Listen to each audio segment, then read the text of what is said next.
निकटरे सूरत रे न्याय पथर अधिवेशन रे रिजोल्यूशन हला एवं जेतेबेले गोटाए मासर कार्यकलाप 30 मई पर्यंत घोषणा है से समय रे समग्र भारत वर्ष रे जो राजनीतिक प्रेशर केंद्र सरकार उपरे हला से विचलित हो गए एवं बाध्य है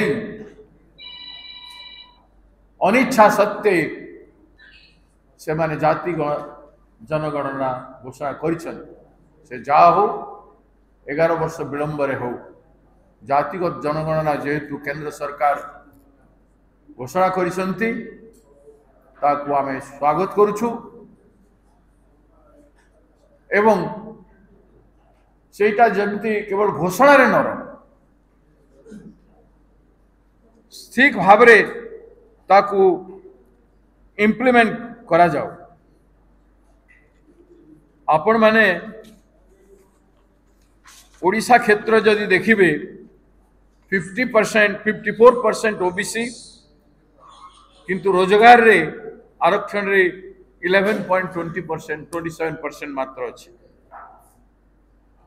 शिक्षा रे आरक्षण संपूर्ण भाव में जीरो।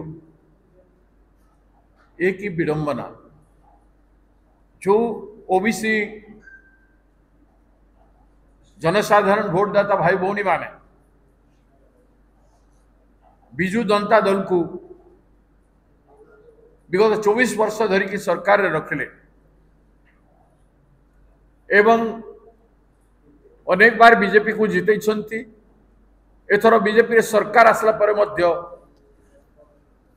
ए नुआ सरकार ओडिशा रे मोहन जी सरकार एबे पर्यंत तार इम्प्लीमेंटेशन करी ना जीरो कहीं हबो केते एथरु माइंडसेट ता संपूर्ण भाव रे जना पड़ुछि।